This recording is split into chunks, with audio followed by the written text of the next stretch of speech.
word to a special word, of course, to the panel members, but we come to the panel later. But of course, first to the audience. What we want to do today, we want to talk about smallholder farmers and the voluntary carbon market, called a balancing act. And I will introduce you a bit first indeed into the project as such. Then we have a short presentation about, let's say, the key findings, and then we have the panel discussion. The panel members I will introduce later, but before we go into the details, first to give you a bit of an overview. And as already said, you as an audience can also put some questions into the chat, and then we try to also to forward these questions to the panel members. I will try to moderate it a bit today. My name is Ron Curvers, and I'm working at Maastricht University, and I'm also, let's say, involved in coordinating the so-called Fair and Smart Data Spearhead.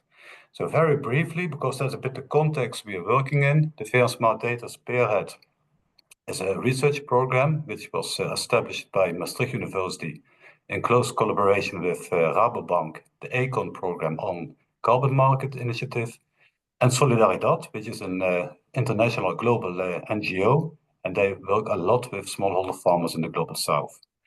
And together we are already working for a couple of years on different topics, but one of the topics is indeed on the carbon market and the smallholders.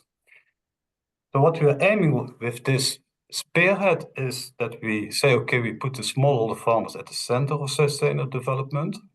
And we have three pillars. One pillar is on farmer-centric data governance. The second one is more sustainable business models. And the last one is to give, let's say, the smallholder farmers a better positioning in global value chains. So that's a bit where we're coming from. And in today's research project, you could say, okay, it's in the context of what we could call payments for ecosystem services. And nowadays, there's a lot of discussion about payments for ecosystem services and different domains. It is happening. One domain is definitely in the field of climate change mitigation. Another one is on biodiversity conservation, and the last one is watershed services. And what we are doing today is talking about it's in the domain of climate change mitigation. And one way to mitigate climate and also to adapt to climate is agroforestry. And agroforestry, as you probably know, is integrating trees into agriculture to enhance the sequestration of carbon, but also it could help in terms of agriculture productivity. And here you see a simple picture of how an agroforestry scheme could look like over the years. And that agroforestry, or let's say agroforestry sequestered carbon, that can be traded on the carbon market. And today we're talking about the voluntary carbon market, which is quite special and different than the compliance carbon market. And on the voluntary carbon market, companies and organizations can purchase the carbon credits to offset their greenhouse gas emissions. And that is let's say, the setting, the scene where we started thinking about this project, this research project, together with our partners, Rabobank and Solidaridad. And we were thinking about questions, okay, how does this voluntary carbon market work? And what factors influencing the price setting in the market? And how is the value distribution in the carbon market? Which actors are important? And last but not least, and that is one of the key issues we want to address today, also with the panel, is how are smallholder farmers compensated for agricultural carbon farming? So that's a bit of the setting of the project. As you maybe already have seen, we have some output. We have a report called Smallholder Farmers and the Voluntary Carbon Market, a Balancing Act. A couple of researchers conducted the research, researchers from Maastricht University. And this report you can also download it. Here's the link to the website, but you also can always visit it at the Fair Smart Data website, where you can download the full report. To give you a little bit of an overview of what is happening, of what has happened in the project, especially also what are the outcomes of the report, I want to hand over to my colleague, Dr. Rasmus Lema. Rasmus is an associate professor at UNU Merit, the United Nations University Merit, / also Maastricht University involved. and he will give you now this overview. I will stop sharing my presentation and I hand over to Rasmus. After that, we will come back and then I will introduce you to the panel members. Hold on for a moment.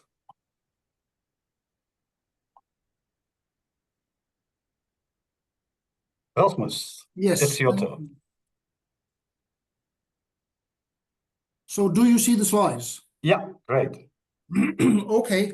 Well, hello, everybody. I'm very pleased to take part in this webinar.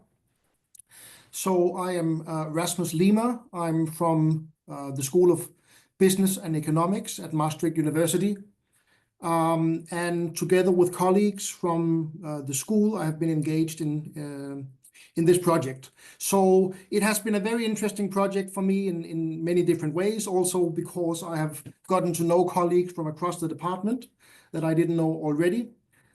So it was me, I'm based at UNU Merit, which is a collaboration between the United Nations University and Maastricht University, but we are part of the School of Business and Economics. And then we have Liliana. I hope she's joining. She was feeling a little bit ill this morning, but hope you're there. So she's from the Maastricht School of Management. We have Abel Gonzalez, who will also be in the panel a little bit later. He is from Organization Strategy and Entrepreneurship. And Jeremias Lachman, who is also from UNU Merit. And so we were asked to take part in this project, basically working on the work package that were to do case studies. So there was another work package, which was also more on how the voluntary carbon market is working in general. But we were asked to do some case studies, and it has been very interesting for us. So I have to say that it has been a very steep learning curve. In the sense that none of us had worked on voluntary carbon markets before engaging in this.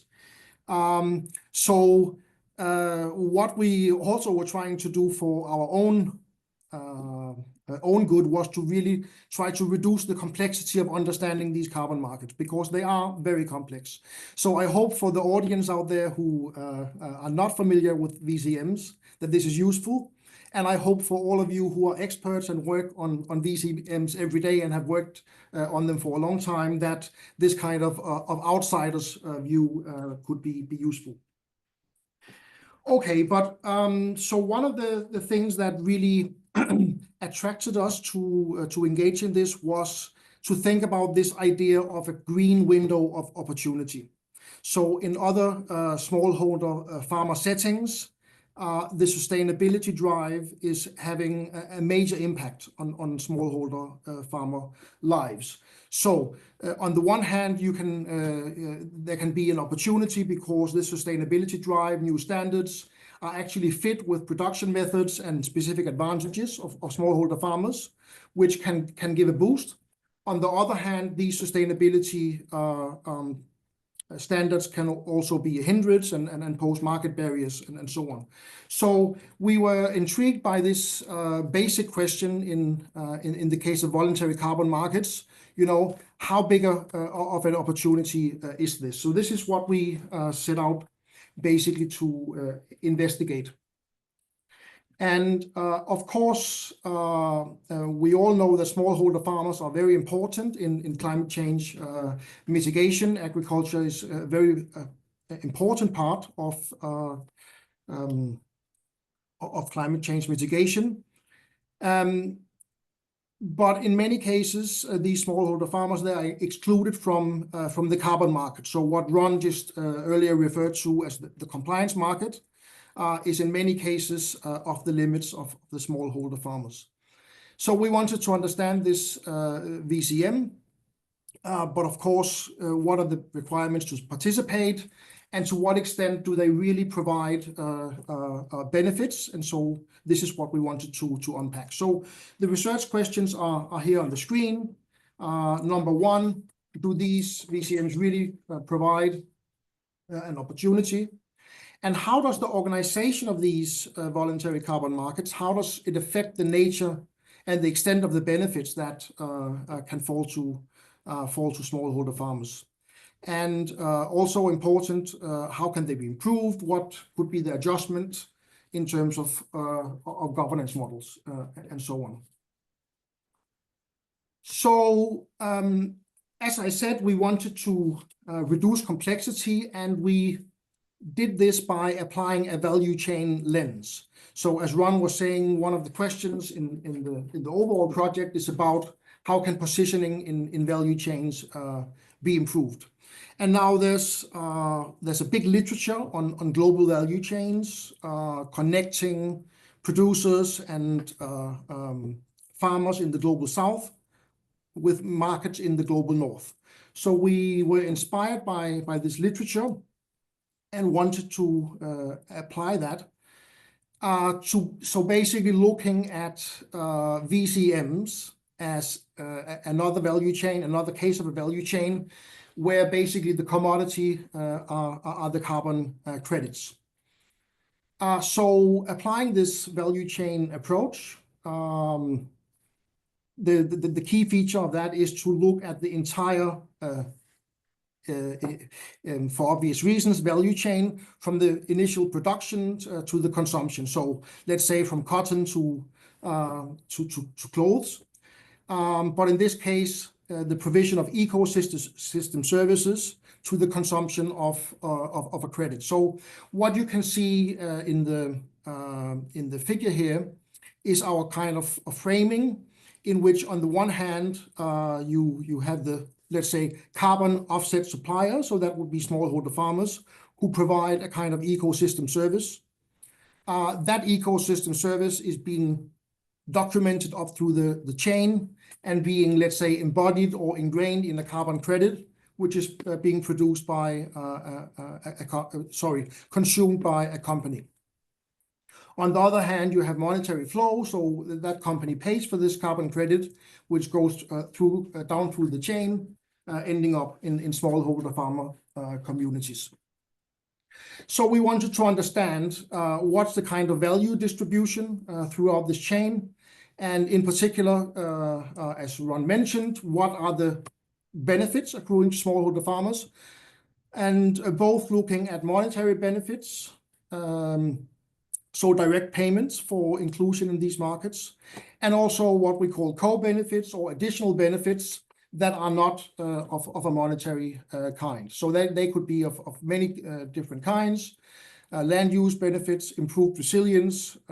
They could be marketing benefits.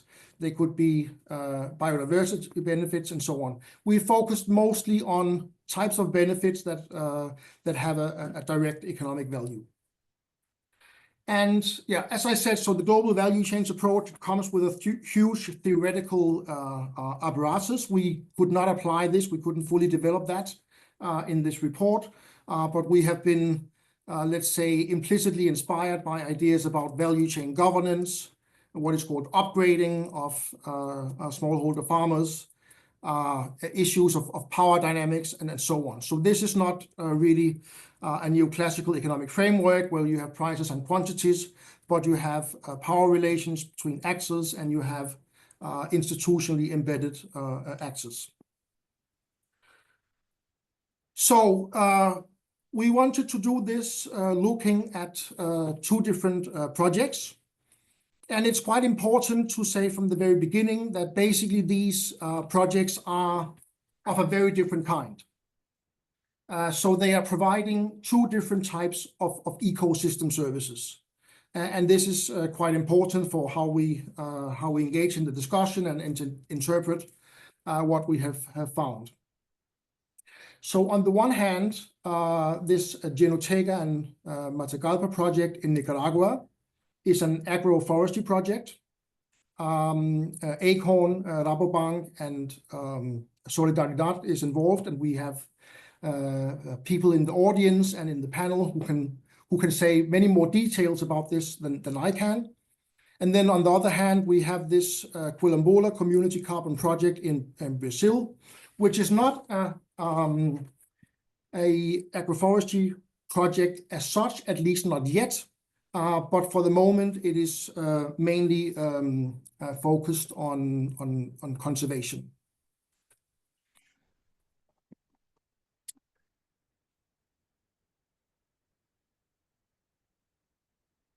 So a few more details about these projects.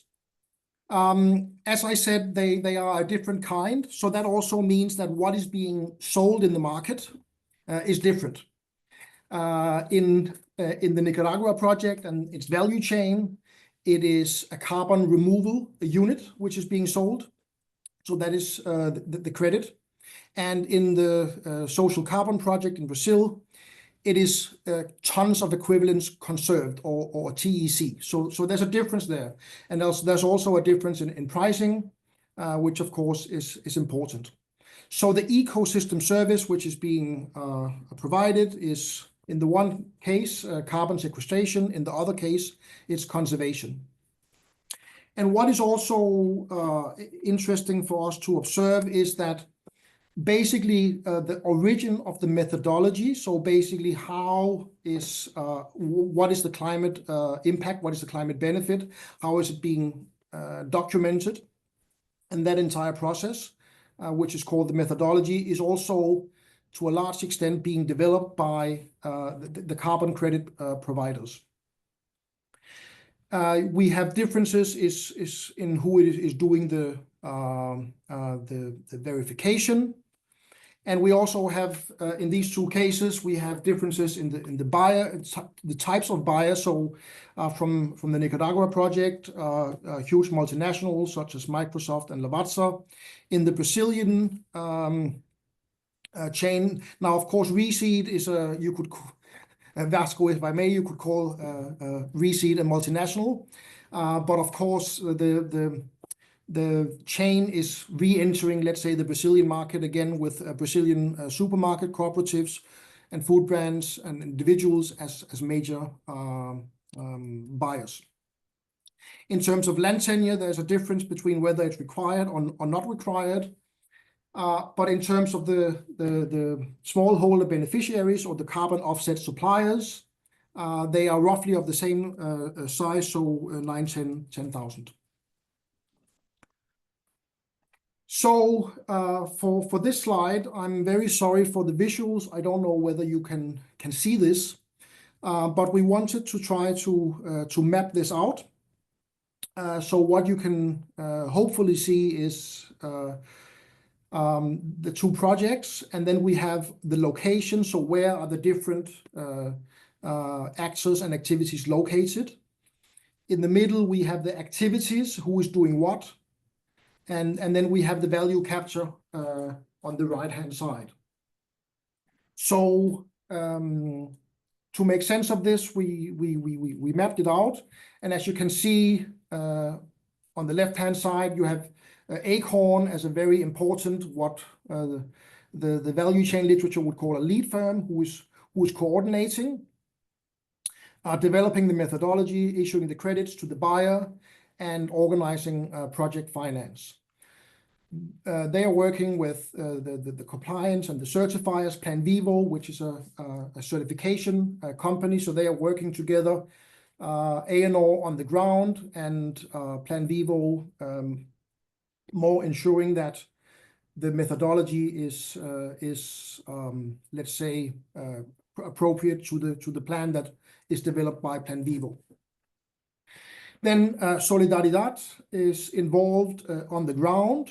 And Solidaridad has been working until recently in this project with this CISA Exporters, which is a coffee exporting company, and therefore has connections to all of these farmers, and they have financial systems set up to disperse funds.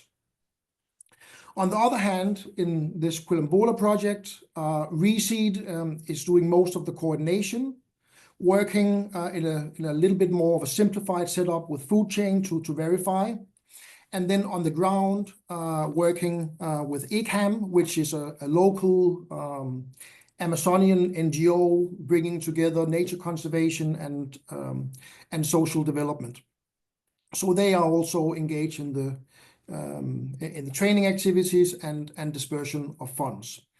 So as you can see, we also try to map out where is the value being captured. And on the one hand here, it's let's say a 10-10-80 distribution. On the other hand, a 20, 30, 50 distribution. As I mentioned, these cannot be compared because there are different services that are being provided and different prices involved, and so on. But I think, if we think about this in terms of regular value chains, then let's say that quite a lot of this, the total amount of the value is being located with the smallholder farmers. We try to get the missing details here about how much does the certification cost, and so on. We couldn't get to this level of detail, but maybe we can discuss in the following whether this is important for the overall distribution or not. Okay, then looking a little bit more into the monetary benefits. It's important that there are two different models here for payments. On the one hand, in Nicaragua, it's individual paid out to farmers. In Brazil, it's paid out to the communities as a whole. The payment frequency is annual. Now, what is important is that in the Nicaraguan case, the payment they start once that the carbon effect has been approved. So there's usually a waiting time, just a gestation period before payments arrive. Whereas in Brazil, the payment is immediate once the credit has been sold. In terms of project durations, we are talking 40 to 20 year timescales. And in both of these arrangements, there's a minimum credit price of $20 per credit.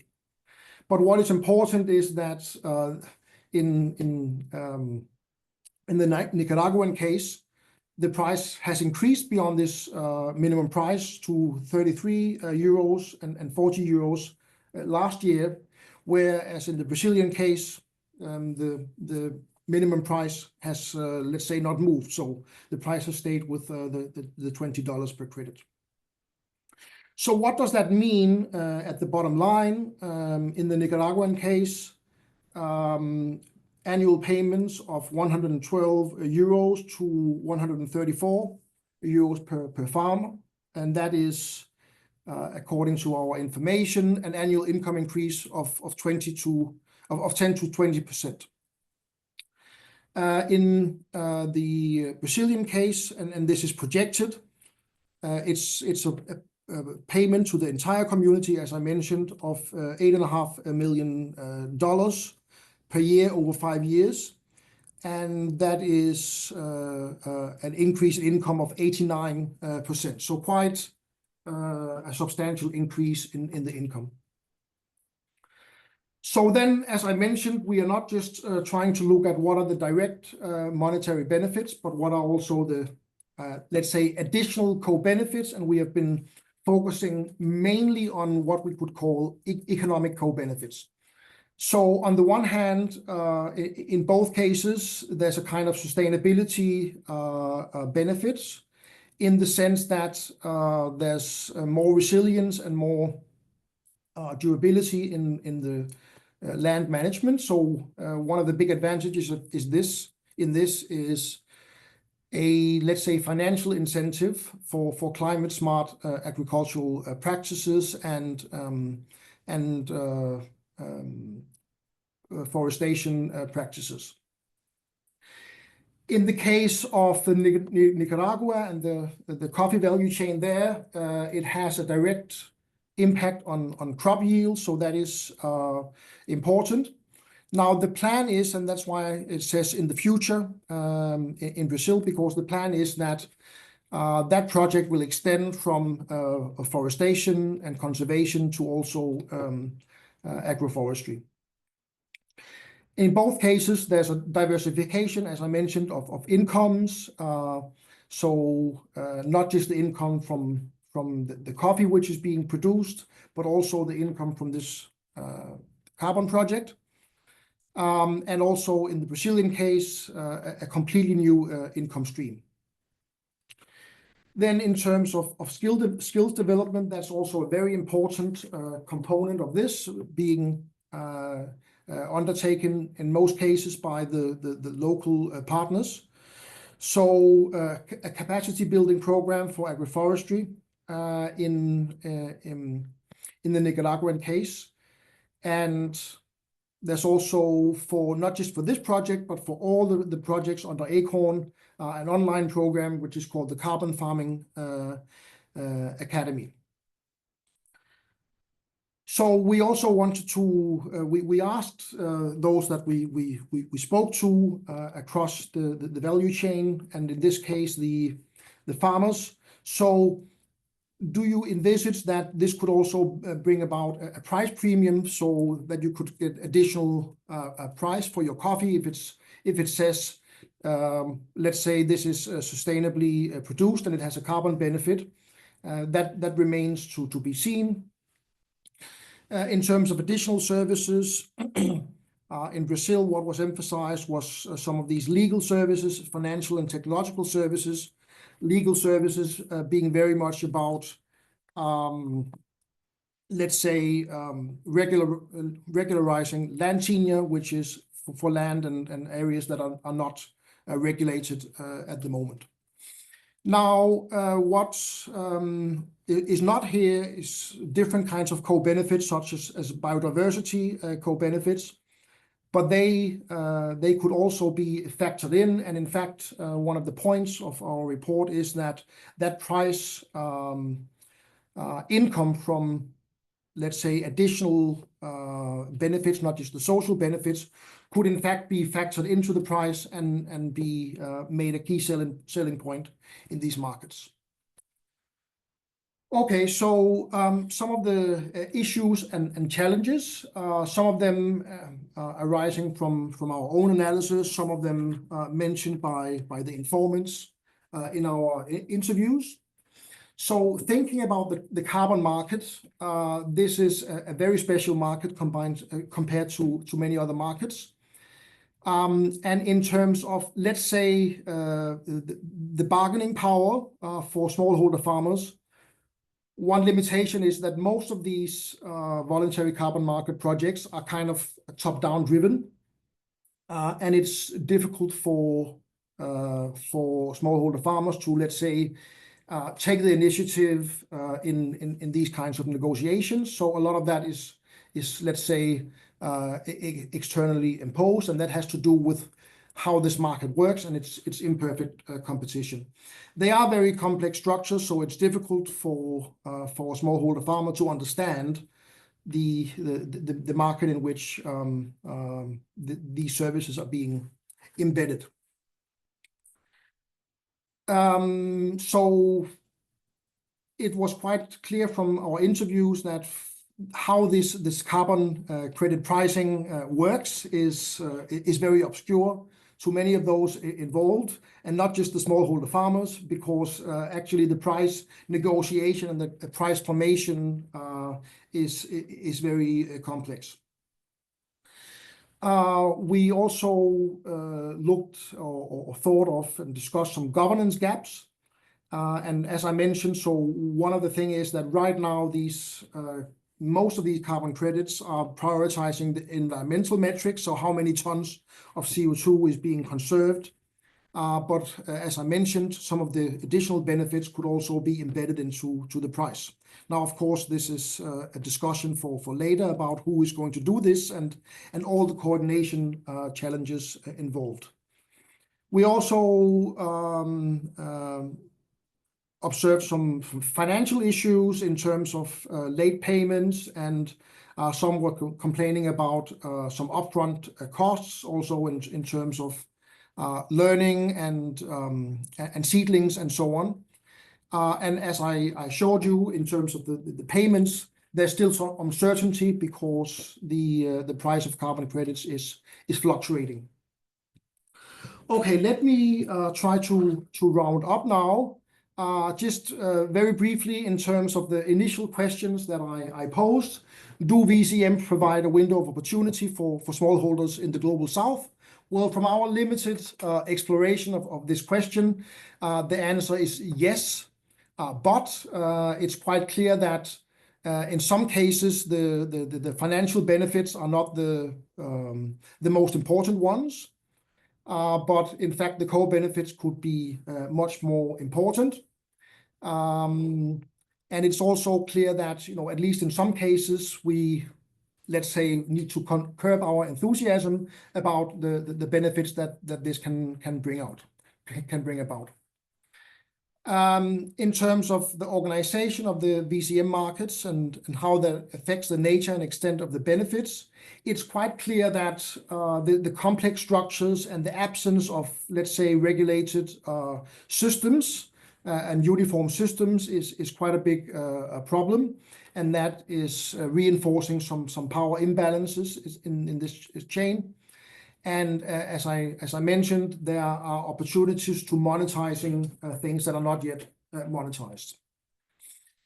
In terms of improvements and governance, so these key issues here: transparency, empowerment, and governance, which is on the next slide, which is my last slide. So I will try to not spend too much time on this, but we basically discussed this in 4 chunks.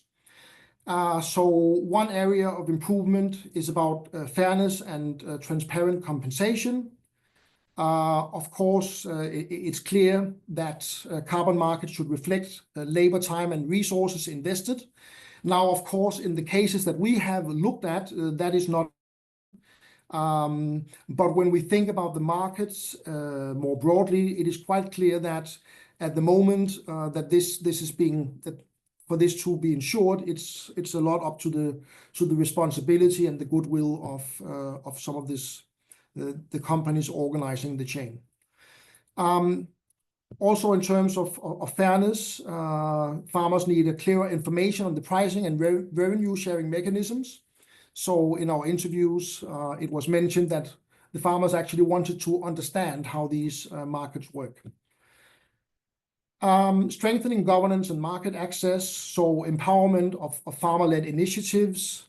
So this is back to the bargaining power point from earlier. So how can we, for instance, make sure that farmers can take the initiative and go to buyers and say, this is what we have to offer, and not just the other way around. That will require simplification of certification processes and lowering the entry barriers in terms of transaction costs and so on. I have talked about monetizing additional benefits. I won't say anything about this.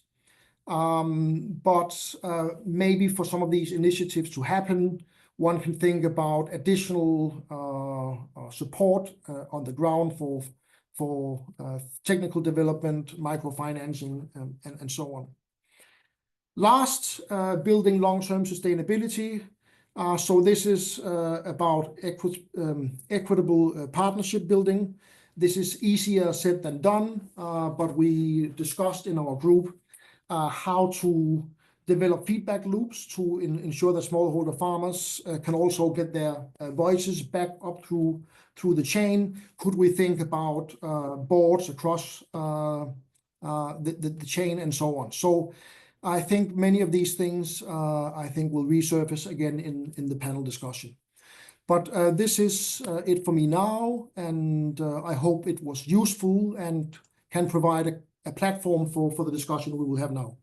Thanks a lot, Rasmus, and also the other researchers, of course, for at least trying to summarize the main findings of the reports and also showing the 2 case studies. Let me quickly move on and introduce the panel, because we have a very interesting panel, and then I stop sharing, then we can start the discussion. On one side, we have some, let's say, call it researchers in the panel. Parveen Kumar, he is a researcher at the Institute of Data Science, Maastricht University. You already met Rasmus Lema. He is associate professor at Uni Merit and also at SBE. And Abel Diaz-Gonzalez, he is also an assistant professor also at Maastricht University. So that is from, let's say, what we could call Maastricht side, the researchers. But I'm more than happy that we also have the practitioners on board, the people, our partners with, let's say, on the ground, which are Harm Haverkort. Harm is from Rabobank, the ACON program.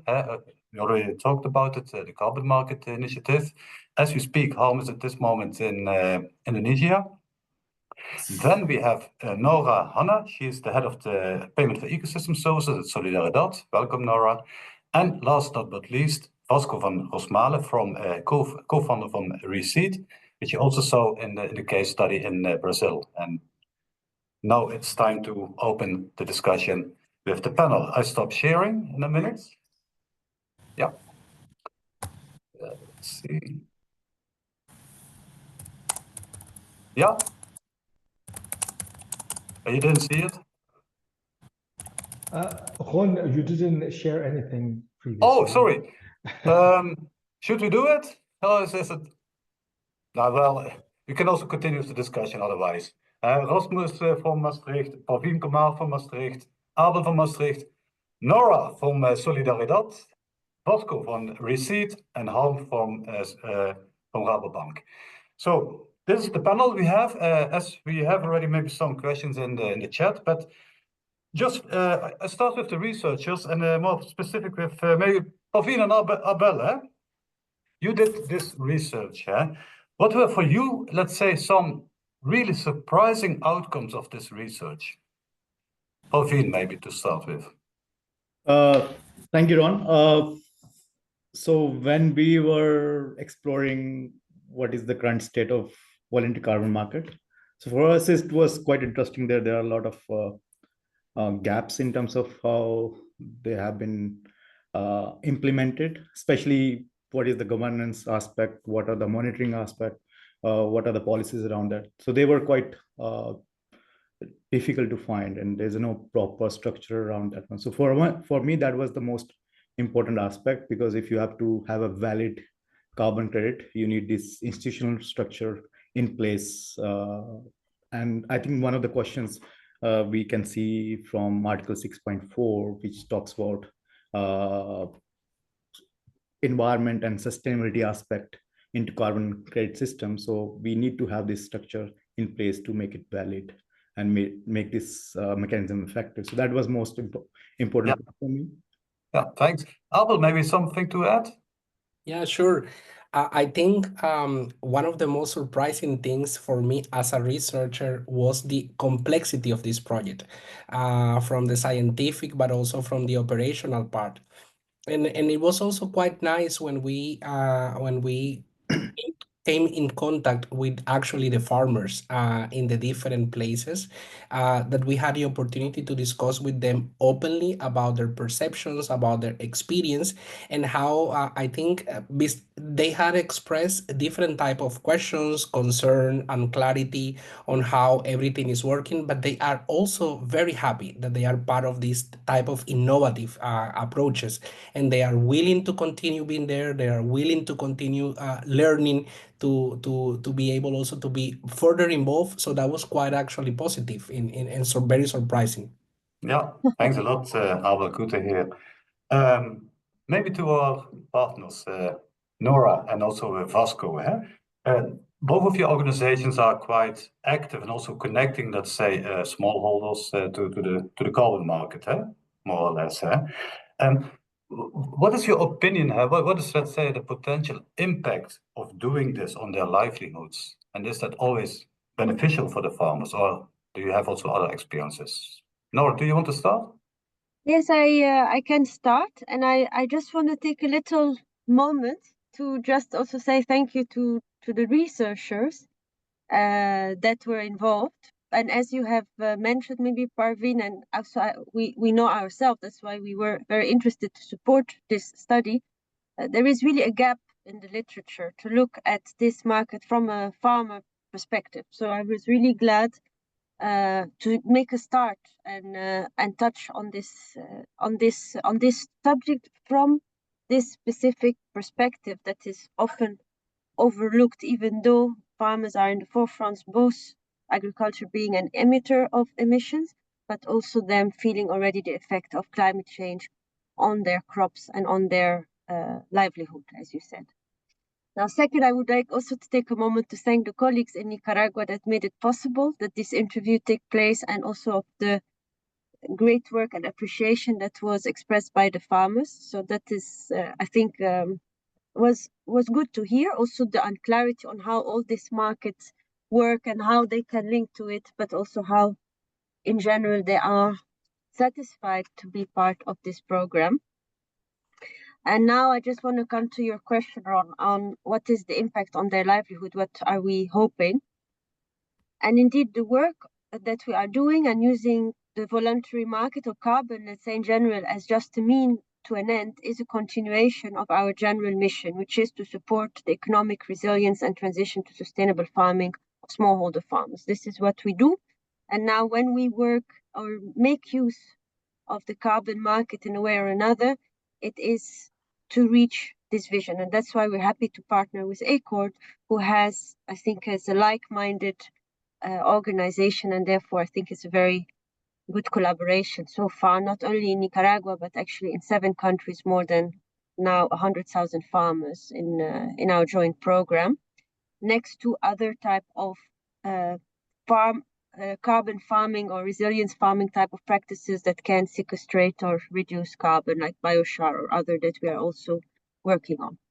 So our goal is that this type of mechanism, farming practices, increase the resilience of farmers, and that we find possibility to leverage more finances, also from the private sector, potentially through the carbon market, in order to bridge this barrier to entry that we see for farmers to be able to invest in their farm, for example, to transition to agroforestry. They do need seedlings, they do need to work on their land, they need trainings, and that needs funding. And this market mechanism allowed to leverage some of the needed money in order to finance this program.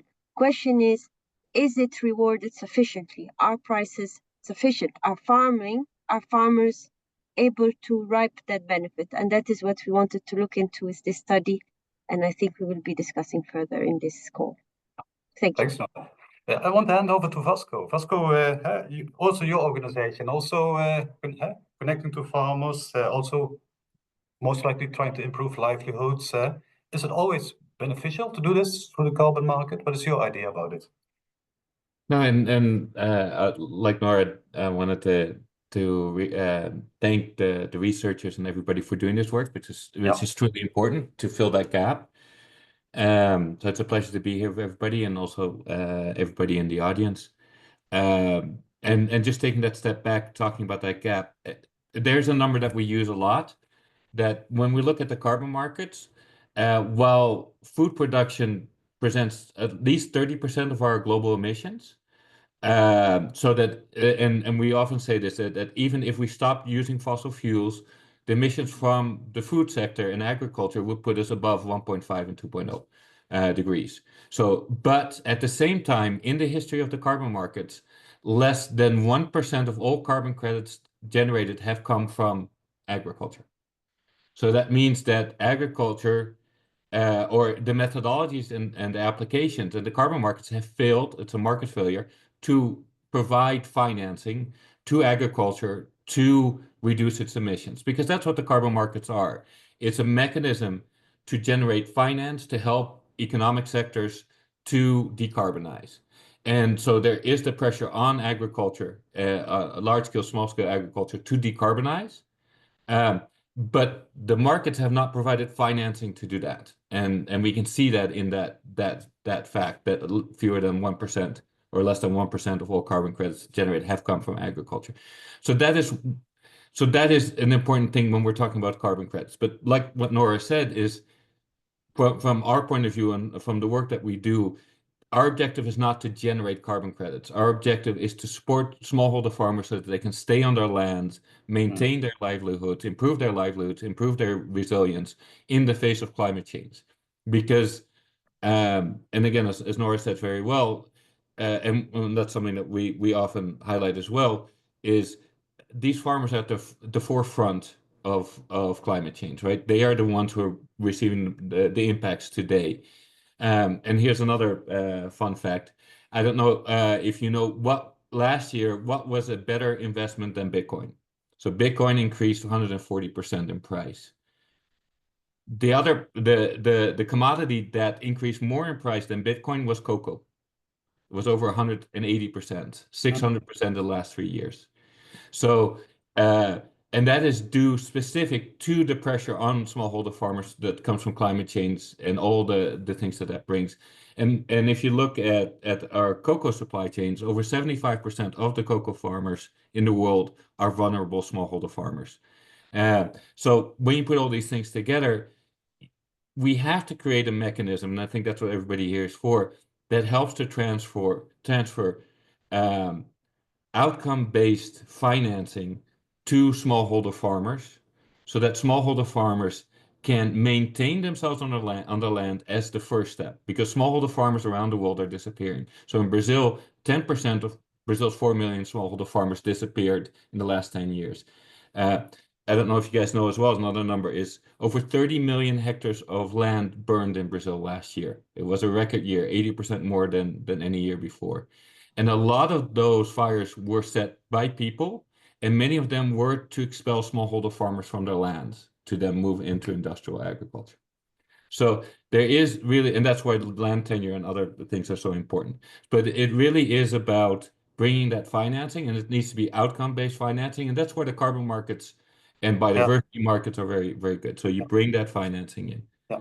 Thanks, Vasco. That brings me also immediately, I would say, to home, because talking about markets, we're talking about finances. Is it?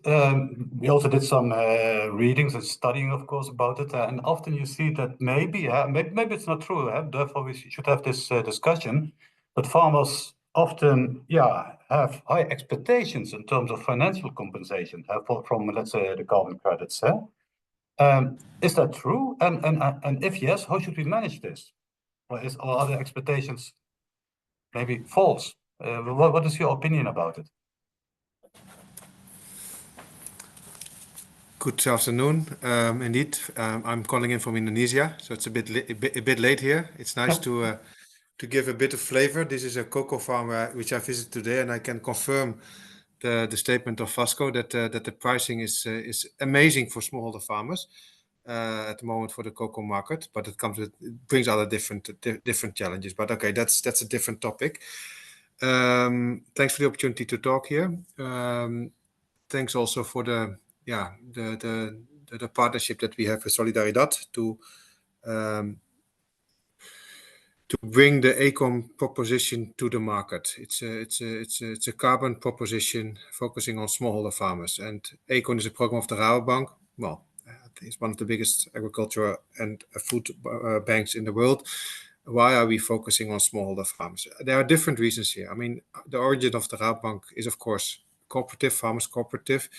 But also there is a clear conviction that linking development in more remote areas to private sector initiatives is a crucial driver. The private sector should take its responsibility here. But then also we have to stay and stick to what we are good at the bank, and that is by, at the end, also financing such a transition, because that's climate at risk. I think that's a common understanding, although it's a risky statement in those days in the political arena, I would say, but let's assume that the reality is that climate is at risk. So there is a responsibility that the Rabobank is taking, and therefore focusing on smallholder farmers is a specific niche and a very difficult niche. But if there is an organization that can do it, it is the Rabobank, because we have the end-to-end value chain, so to speak. We have the linkage with the corporates who want to offset their unavoidable emissions, and we can set up strong partnerships with organizations on the ground. And we know how to manage funds. I'm coming to your question about fair pricing. If you look to the results of this research, then there is no standard, there is no mechanism, there is no best practice in terms of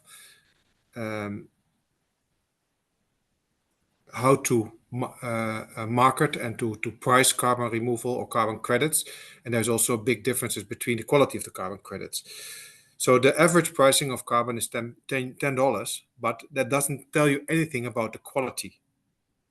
The program that we are developing is focusing on high quality carbon removal units, where actually we are focusing on exposed carbon, meaning actually sequestrated carbon. And therefore there is indeed a challenge on the receiving of the incentives of the carbons for the farmers, because the tree needs to grow, and that's the moment that we pay. So that is a challenge indeed. So there is a financing gap to come into that, which is on the plate of the farmers, but also on the plate of our smallholder farmers. Therefore, we are seeking partnerships with governments, multilateral organizations, governments, to link to their I would say rural development schemes or funding schemes, because linking it to a project or program like Acorn that can bridge this very vulnerable period of waiting for carbon revenues. Because at the end, yes, that is a challenge. At the end, is the pricing high or low? Depends on the quality. That's why we said it's low, and therefore we come with a minimum of 20 euros. We have a strong buyers database, and therefore we have negotiated that the price already increased up to 40 euros. I mean, there are huge projections that the price will increase, and therefore there's a fixed benefit sharing mechanism from Acorn to keep it transparent. Yes, the farmers don't have it in hand yet, but I believe that we are trying to set a new standard where it's transparent and fair pricing. Yeah. And one thing that also why the Rabobank is also in here, it's also from the Rabobank a business opportunity. The carbon market is expected to grow very, very significantly, and smallholder farmers still are representing a very huge part of the arable land globally. I mean, it's 12% less than 2 hectares, and we can onboard farmers to up to 10 hectares. So our estimates is that 25% of the arable land is in hand of smaller farmers. Carbon market can grow up to $250 billion in the coming 2 decades. Our share will be 10 to 15%. You can imagine it can be interesting for a financial institution as well, even with this specific and challenging target group. Yeah. Thanks a lot, Harm. Very clear. Indeed, also had this, what you said, this gap between, let's say, the investment to be made, the seedlings to be planted, and then later, let's say, the payment for the sequestration. But the question more to, let's say, also like, and also the researchers can come in a minute, of course. Let's say for example, the agroforestry and with the carbon market is it has a lot of benefits. Rasmus already explained a lot about it, financial, but also non-financial. If you look to both, let's say that you have financial benefits and other benefits, higher productivity, you name it, soil composition. Are there, let's say, from a smallholder's perspective, are there expectations what they can gain financially from the carbon market? Are those expectations realistic, or are they maybe too ambitious, or is it? What is? Let's make a round. Maybe Nora and then Vasco.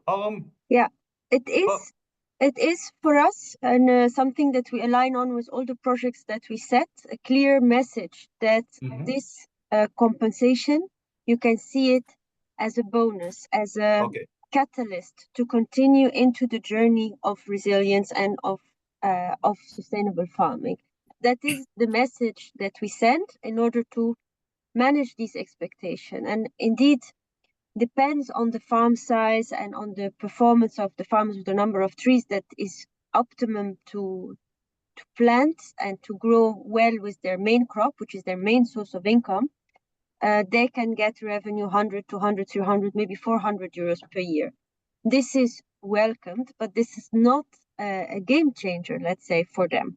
It is a very welcome addition, especially on the timing that is given and depending on how vulnerable the farmers are, to support them further. What is interesting is and valuable is to be able to continue in this trajectory year after year and to see this compensation as attractive until the medium-term benefit from planting these extra trees is felt either in the soil quality or other. And I want to refer to one quote that I find is very indicative from the study, where a farmer is asked how do they assess this compensation, and he or she, I'm not sure, says, I would say excellent, not because of the payment, but because we survived the drought that other farmers didn't. And I think this was a very good indication first that we presented well the message, and that is indeed the bigger advantage of this trajectory. And this is where we focus, actually. That this doesn't mean that the price should not be sufficient, because without a sufficient price, we cannot implement well this project. So with prices that we saw from others, we heard $5, $10, how can you possibly also implement a quality program with that? So it is not negligible to look at the price and to set a best practice. However, for the farmers, the biggest compensation comes a bit later down the line. Yeah. Pascal, on the same line, same page, or different? No, exactly that. It's about one of the things that we worked on with these smallholder farmers who do agroforestry already or do shaded cacao or others is to help get them financing to maintain what they're doing, because they're vulnerable farmers who are in under pressure to change their practices or be moved off their land, so then that forest will that native forest or that productive forest will get cut down. So we really looked at that first 5-year period, what Harm was talking about, so that you can provide farmers financing and technical assistance so that they can maintain their practices. And that's the objective, also very much for them. They want to be able to stay on their land, but they're under pressure either to change practices to mechanization or cattle.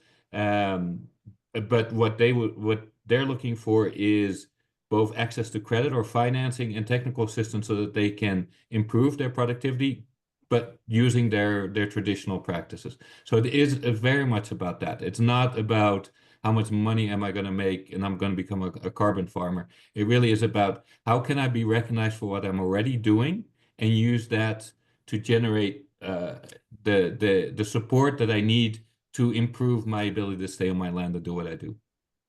Yeah. Harm, something to add or? Fine. No, well, I'm happy that our partners are echoing exactly what we are preaching, because it is to join the ACORN proposition, we are also making a business case. The business case on I would say an average farmer, and also for our partner, because at the end we believe that there needs to be a financial incentive also to take good care of the trees, but it's also about realistic management. And if there is the pure incentive that comes from carbon harvesting revenue, then we don't approve the project. The transformation towards multi-cropping by itself should be profitable for the smallholder farmer. So indeed, it's the icing on the cake when carbon comes in. And yes, of course, we also make the business case for the farmer, but also for the Rabobank and our partner, because at the end we get also a portion where we have to cover all our costs. So also here we make an assessment whether it makes sense. But at the end, for the smallholder farmers, if it is not a viable business case on an agronomic perspective, we don't approve the project. Yeah. Let's see. Maybe just going back to the researchers. Maybe Rasmus, you already introduced a lot about let's say the issues and challenges. And now, if you listen to let's say the practitioners, we have the Solidaridad and also the Rabobank and also Receipt on board. Which sounds quite positive. At least we're trying to be positive in terms that we try to have a positive impact on, let's say, also the livelihood of farms or so. But also some challenges in this carbon market.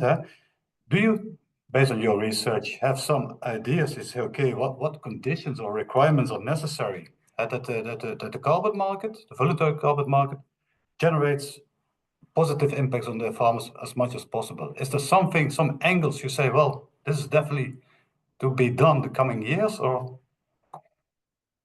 No, I mean, this is of course a huge question. Yeah, of course. Therefore, I asked the researcher. Sure. I think I mean from our research, what we think is important is that basically all of the stakeholders involved take time to listen to what are the farmers' perceptions and how they view the challenges, what they need, what are the demands, not just in terms of the core business, but in terms of being part of the chain and understanding the chain, as I said, how it works. This was important. But of course, what is beyond the immediate control is the price. I mean, the price is very far away. What can be sort of then, let's say, handled on the ground is all about the training and the types of training that are useful to the farmers. So I think, I mean, there's no silver bullet here, but it's about listening and investing quite a lot in capacity building. So I think, I mean, for me, when we have been looking at these cases, these are cases that have worked quite well in this respect. But of course, we also know that there are a lot of actors in this market, and this kind of, let's say, attention to that cannot be guaranteed. So this is my question to the panel, if I may. Yeah, go ahead. I mean, it's from both perspectives. On the one hand, if you are, let's say, in the Ministry of, I don't know where this goes, under the Ministry of Agriculture.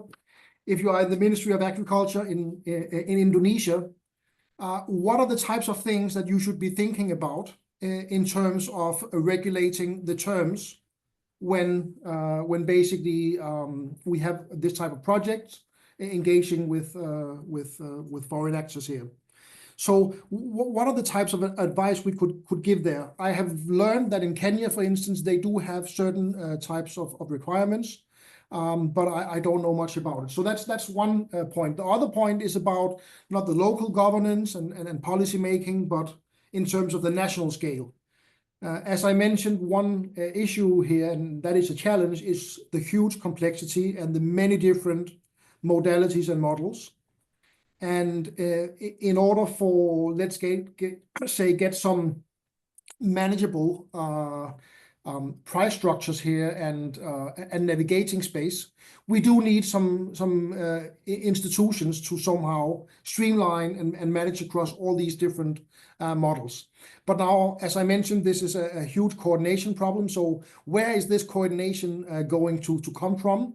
How can we get all of the different actors to work together on this? So that is an even bigger question than the one that you asked me. Who wants to respond?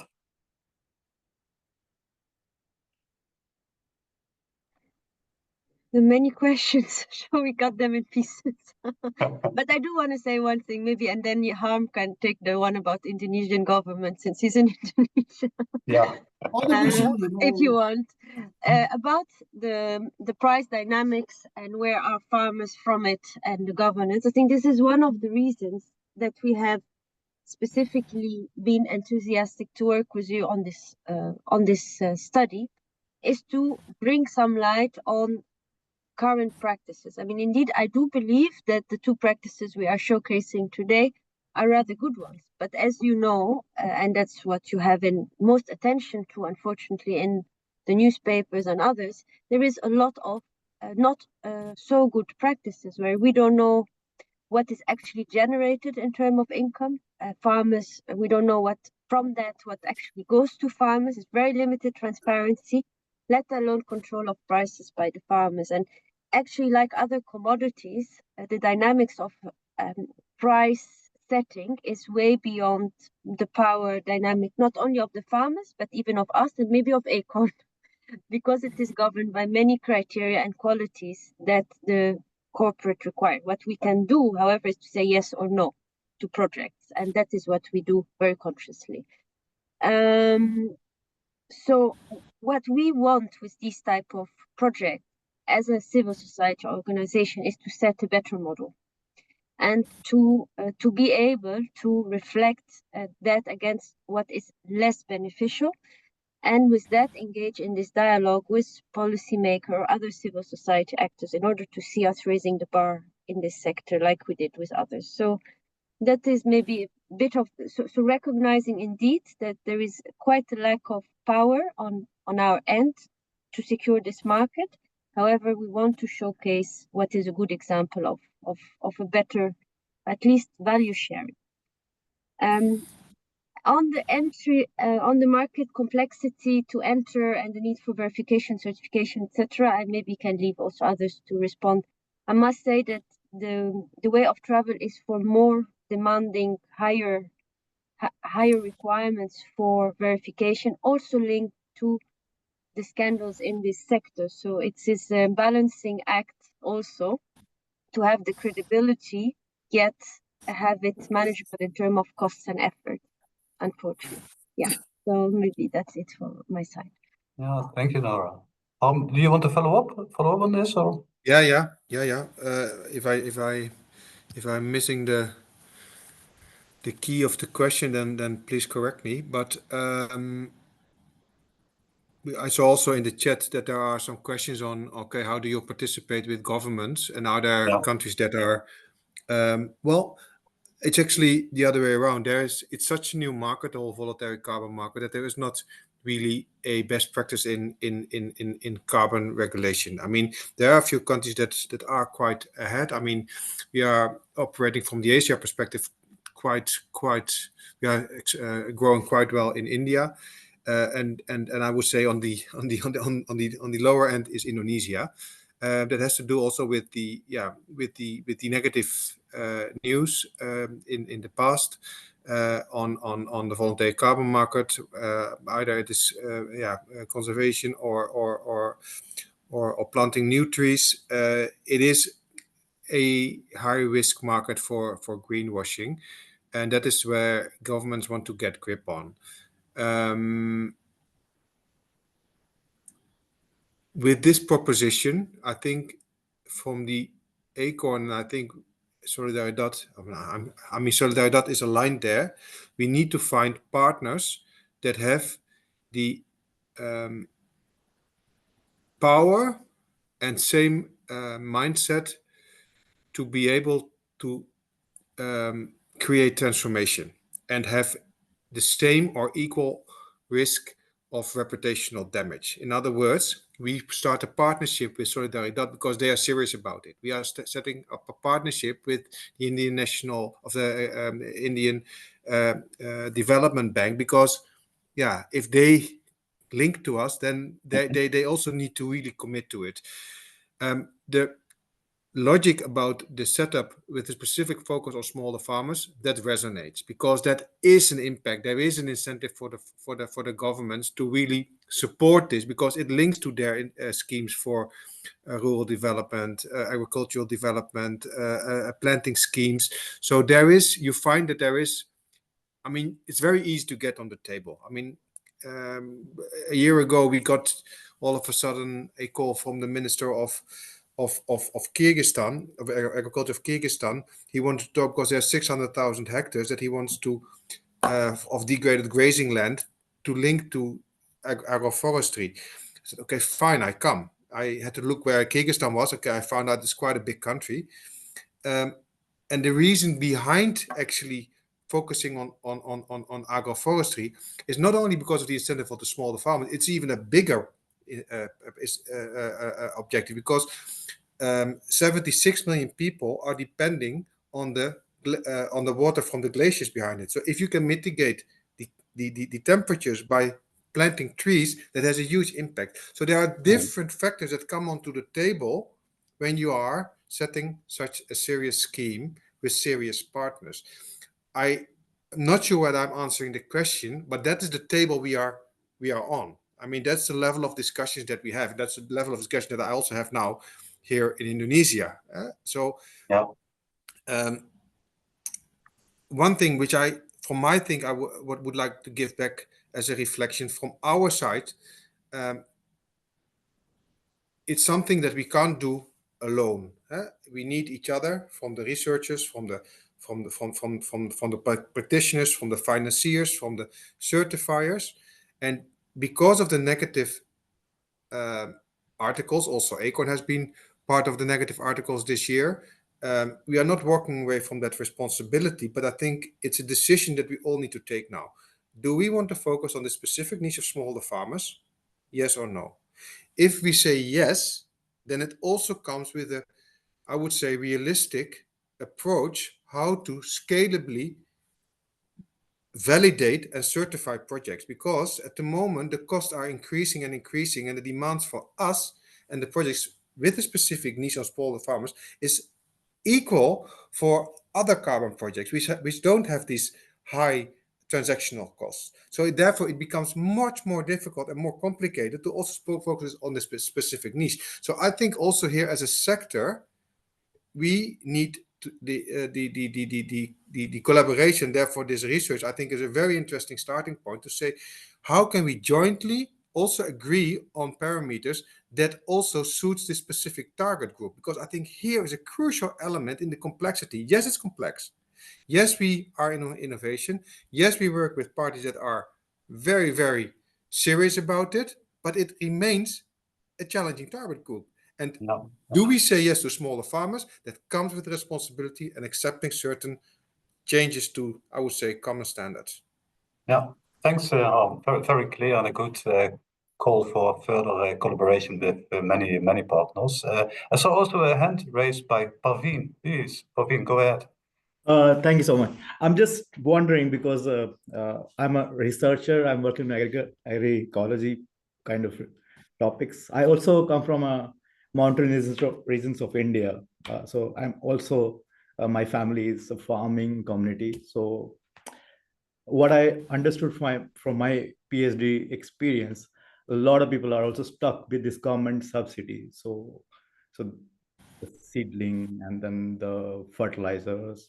So for the small farmer, they are a big thing. They're not thinking about environment. They are thinking about environment because they have been practicing traditional indigenous agroecology practices, but they are stuck with this subsidies. So they have to adopt to monocultures, like mono agriculture practices as well. And from the past, changing climate, hot temperature, drought, a lot of people are also abandoning those practices because they can't earn that much. So they are leaving the whole system altogether and then going towards urban area. So for me, if I see from my own perspective, from my own community in India, from the mountains, so for them to keep doing the traditional practices, that not the traditional practices what is happening right now, but traditional 50 or 60, 70 years ago, where they have local indigenous trees with animals, with multi-cropping. And if you have to follow subsidies practices where get some money from the government to continue with that one, it will be difficult. So I think also we have to find this mechanism where the, I wouldn't say government, but at least the BCMs and other practices can tap into different cultures and agriculture practices, how they have been doing it, and then develop project around it and how to monitor them, because they are more, they have value in terms of credit, but they also have value in terms of ecology, how they are maintaining biodiversity. So there's a big gap in terms of the market factor, policy factor, subsidy factors. And for those farmers, for those small farmer, livelihood is more important, because if they can't earn end of the day, they have to find some other trade where they can, sustain their family. So for me, that's more important. So I'm also realizing it now, like I've been doing work on this kind of, and trying to see how we can enable financial institutions and what kind of different financial mechanism come into place, but not stuck into this bureaucratic aspect where we make it very hard for the farmer to tap into and then get benefit out of that one. So I think cultural norms and cultural knowledge is also very key to these practices as well. Thank you. Harm? want to say? Oh, no, I thought you were unmuting yourself. No, but I can only confirm. And therefore we work with partners on the ground because they know the local context, they know the cultural sensitiveness, and they know also which native species are working. And one thing to add, I mean, yes, you're right. We can't go back to 60, 70 years ago, but therefore setting up realistic value chains, that is also part of the job here. So investing in profitable horticulture species is also one of the, I would say, success factors for also rural development. And then linking the carbon component could contribute to financing this transformation. Mm-hmm. I also look now. There's also some questions from from the audience. There's one question about let's say the responsibilities of the farmers who are in this let's say agroforestry. With regard to providing the data that the required carbon is really sequestered. So how is that going? You're sending people to the ground, or you have satellites? What's happening? How do you do it? Yeah, I see in the participant that I'm very glad that the country manager for Nicaragua is also there from our team. If she would like, she could step in. Otherwise, I or Harm or Vasco can step in as well on this question and also the question of Parveen before. Maria, do you want to step in or shall I? I can allow her to talk. Just need to get the name. Thank you. Now you can unmute yourself and answer Maria if you're still with us.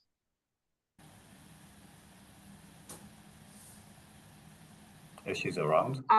Well, if not, please go ahead, maybe Harm about it and Vasco. Thank you. Yeah. Vasco? Sure. Yeah. Go ahead, Vasco. I think this is a great question because it goes also towards the transaction costs of the carbon markets and then the high transaction costs. And I wanted to take a very quick step back. Is when we started working on this, when I started working on this in 2007, on the very first indigenous-led carbon project in the world, was the Voluntary Carbon Project. We very much brought in digital tools, but put those digital tools in the hands, and we partnered with Google on that. We put those tools in the hands of the communities themselves for them to do the measurements and be able to provide the measurements of what was happening in their territory. And carbon projects are data projects. It's about collecting data, securing the data, and then analyzing the data to create a claim. It's all about, in terms of, it's about the people who are doing things, and then how do you transform those actions into data that is auditable to transfer to a claim. And this is one problem with the carbon markets, is because the registries are still very analog. So they don't work with digital data. So you have the digital MRV processes, which are very advanced in terms of being able to measure very accurately what's happening on the ground with carbon, always with ground truthing and with local communities. You always need that connection. You can't just do one. You need that connection. You need the ground truthing, but you also need the digital and remote sensing so you can scale what you are seeing. And the carbon markets have been a bit of an obstacle in this, because you end up collecting a lot of data in digital format, and then you essentially have to scan it, print it out, scan it, and upload it. And you end up losing so much of the richness of what people are doing to create those claims. And that also opens up to obviously the possibility to the bad claims that are happening. So we're very much working on that, as many others are, to digitize these platforms, because what we need ultimately is to scale these actions, right? Everybody is here, is working towards this. But when we were working on this 10, 15 years ago in the Voluntary Carbon Project, we faced some of the similar things with carbon markets and lack of quality and pricing back and forth. And 15 years later, we're here again. But we're here again in a status in terms of climate change where the situation is much more acute.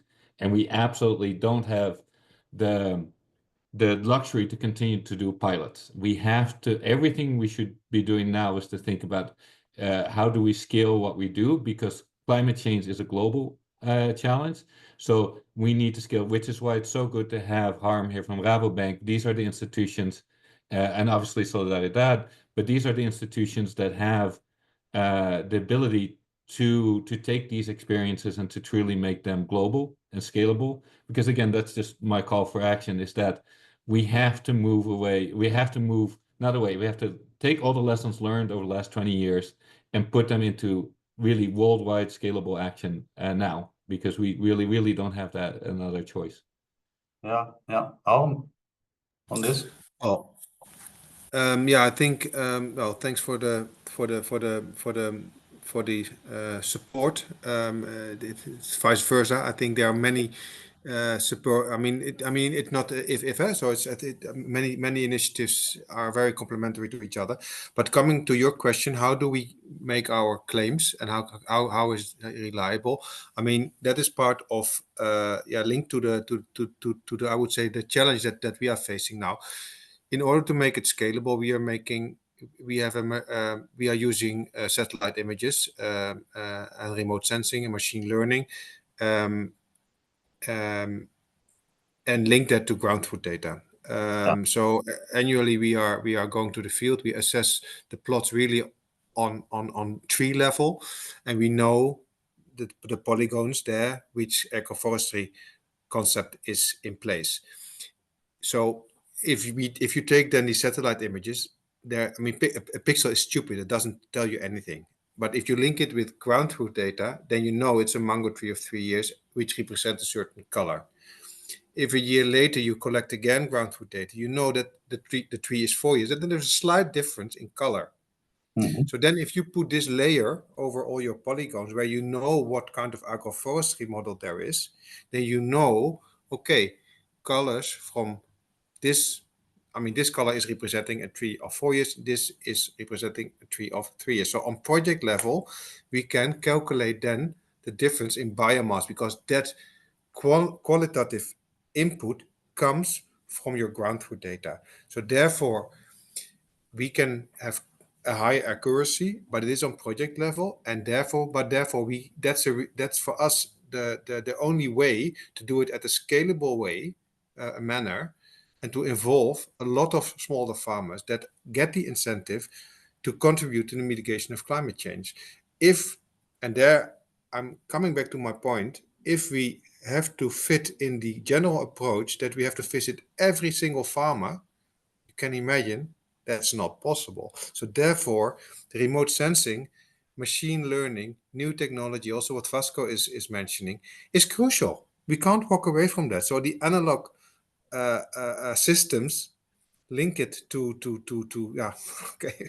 new technologies is crucial and therefore we have to accept also certain uncertainties, and therefore the researchers, I think, are very crucial to validate our work, because we are a private sector institutions. Also, you can't expect it from NGOs, but the market needs to validate the work also from the practitioners and the financiers, and again, accept certain. So I mean, it's not pilot, but we have to accept that innovations comes with also challenges, and we are willing to go for that.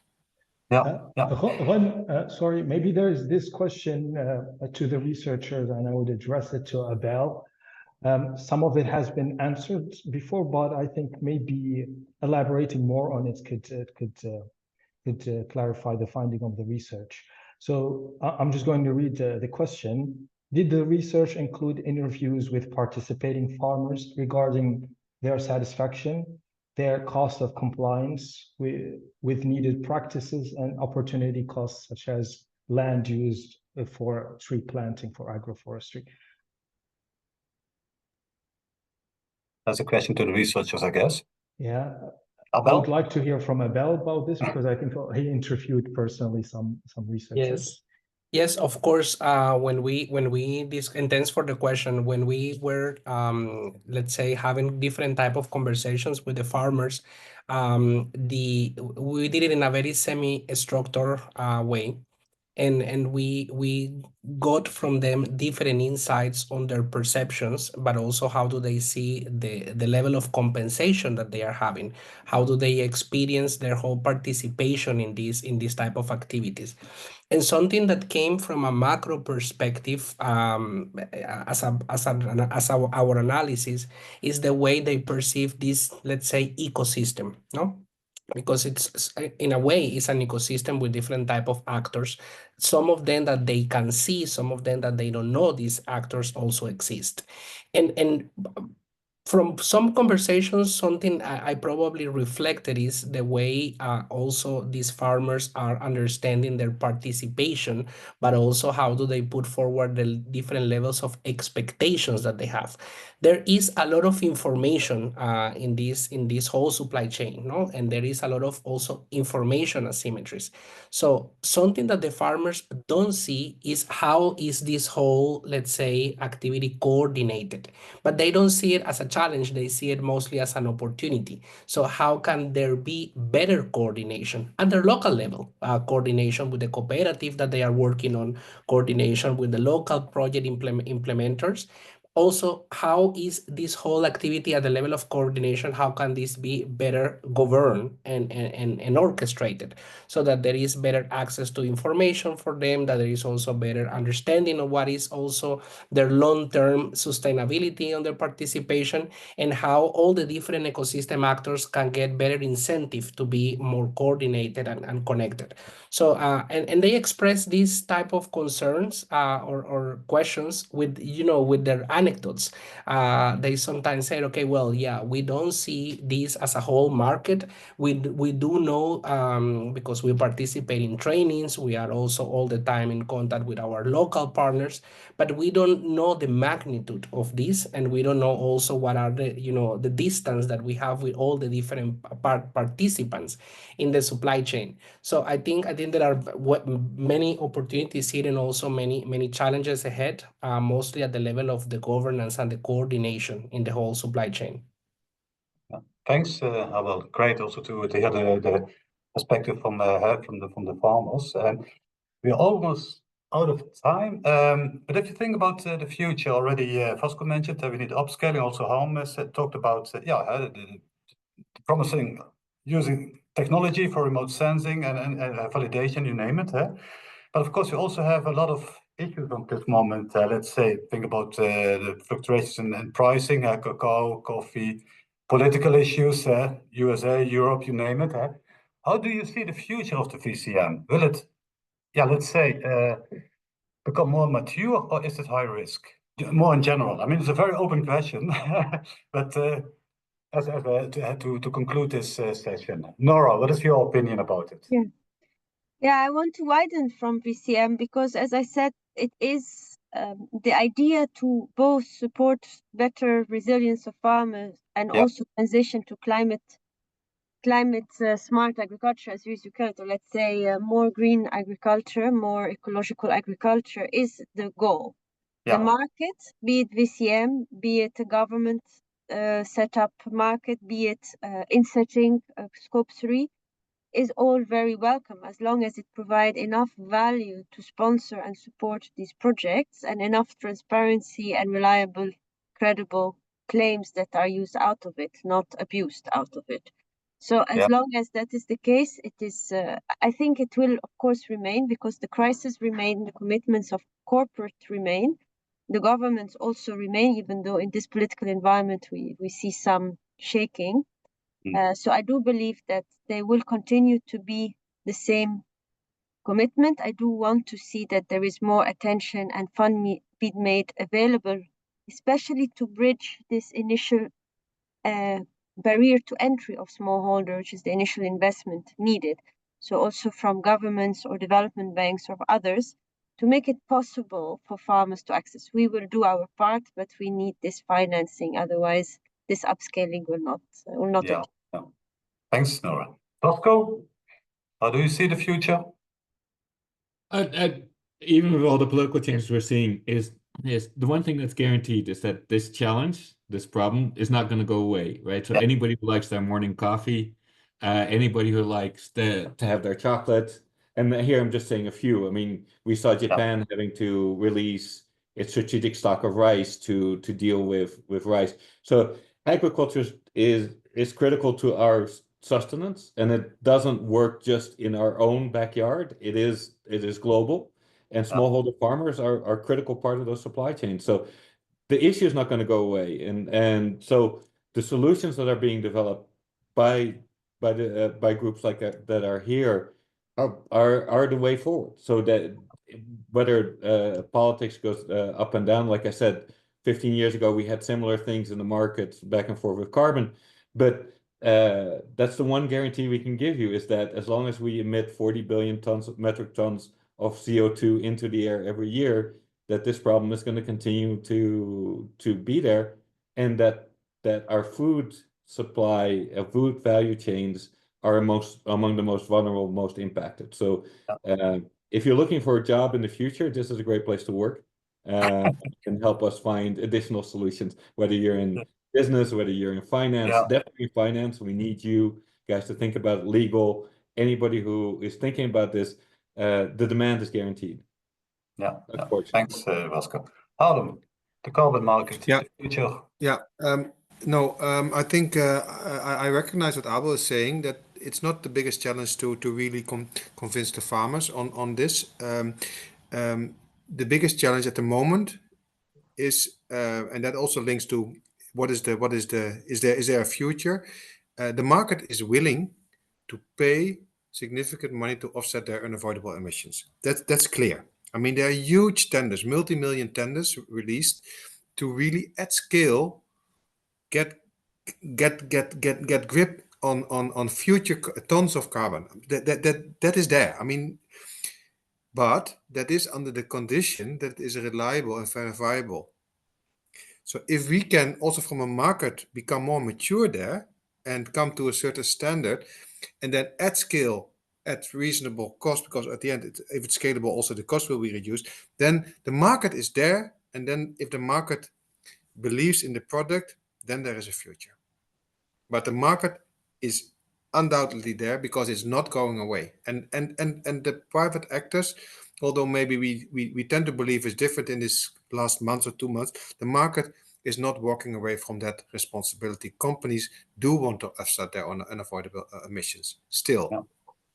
I think that's a very good and also welcomed conclusion of the meeting. Also have what Vasco and also Nora said, that the problems are there, the challenges are there, and we have to work on it, either from climate change or from, let's say, supply chain perspective or from the carbon perspective. I want to thank you all for your contributions. First, Nora, of course, from Solidaridad, Vasco from Reseed to being with us today, and also Harm from Rabobank. And of course, also our researchers, Rasmus, Pavin, and Abel, for joining the panel. I think we have a very nice and great collaboration, and also that we should challenge each other a bit about, and then trying to make the world a little bit better in this way. Thanks also to the audience for joining and for putting in some of the questions. And visit our website, www.maastrichtuniversity.nl/FSD, and then you find a lot of information about this project, but also about other activities we are conducting. Wish you all the best, and I say goodbye. Thank you all. Thank you, everyone. Thank you so much. Bye-bye. Thank you. Very cool. Thank you.